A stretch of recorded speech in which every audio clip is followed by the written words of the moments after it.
Halo, perkenalkan nama saya Siti Kurnia dari Prodi PPKN semester 6. Pada video kali ini saya akan menjelaskan materi terkait dengan kemajuan ekonomi biru di ASEAN atau Blue Economy Progress in ASEAN. Constructivism provides an important background for policy blueprint. Constructivists tell us that the state is not only an engineer but also an ethic and a storyteller. Jadi konstruktivisme ini memberikan latar belakang penting bagi rancangan kebijakan konstruktivisme, menunjukkan kepada kita bahwasanya negara itu bukan sekedar insinyur, melainkan juga arsitek dan juga penutur cerita. Ultimately, the most powerful force in policy may not be a thing or a state treasury, but an idea whose time has come and has been developed. Memang pada akhirnya ini kekuatan paling ampuh itu dalam kebijakan ini mungkin bukanlah tank ataupun gas negara, jadi melainkan sebuah gagasan yang memang telah dikembangkan dan juga tiba gitu saatnya untuk bisa diwujudkan. Indonesia has leveraged the blue economy concept to demonstrate its strength and establish itself as a leader in the maritime sector, particularly in relation to Indonesia's national maritime agenda. The blue economy is now a global agenda within the framework of sustainable development goals and is generally accepted as the normal in the maritime sector. Jadi Indonesia ini memang telah memanfaatkan konsep ekonomi biru ini untuk bisa menunjukkan kekuatannya dan juga memantapkan posisinya sebagai pimpinan di sektor maritim, khususnya terkait dengan agenda poros maritim gitu ya.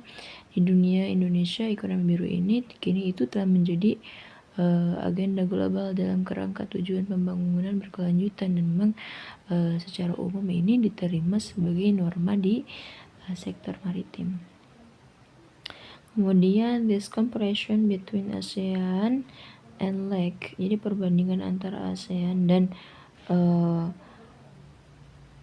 dan kawasan Amerika Latin dan juga Karibia atau LAC ini.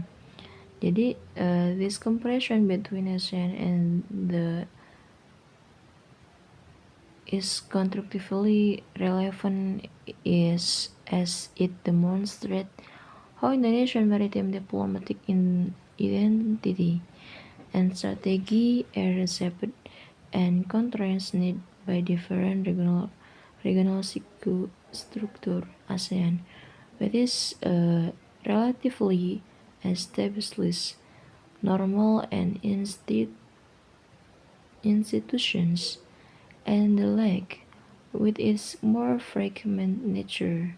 Perbandingan antara ASEAN dan juga kawasan Amerika Latin dan juga Karibia LAC ini tuh memiliki relevansi yang memang konstruktif karena memang menunjukkan bagaimana identitas dan juga strategi diplomasi maritim ini yang ada di Indonesia ini dibentuk serta dibatasi oleh struktur kawasan yang berbeda gitu.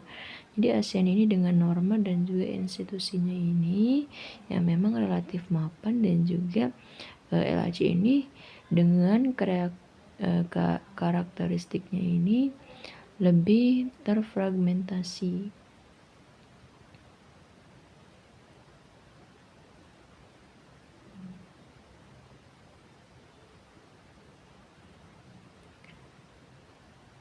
Jadi kesimpulannya atau conclusionnya ini, Indonesia ini as a mantle power in ASEAN serves as a model for Latin American and Caribbean countries in developing a regional framework to advance the blue economy throughout ASEAN within the forum, and this forum Indonesia promotes stable account governance and institutionalized blue economy normal reflecting its role as a normal entrepreneur rooted in the global. Jadi kesimpulannya, Indonesia ini sebagai kekuatan menengah di ASEAN menjadi model bagi negara-negara Amerika Latin dan juga Karibia dalam mengembangkan kerangka kerja regional untuk memajukan ekonomi biru melalui ASEAN, Forum Bisnis, INA-LAC, dan juga Forum AIS. Indonesia ini mendorong tata kelola laut yang memang berkelanjutan serta melembagakan norma-norma ekonomi biru yang mencerminkan peranannya sebagai pelopor norma gitu. Baik, sekian, terima kasih dari video kita kali ini. See you next time. Assalamualaikum warahmatullahi wabarakatuh.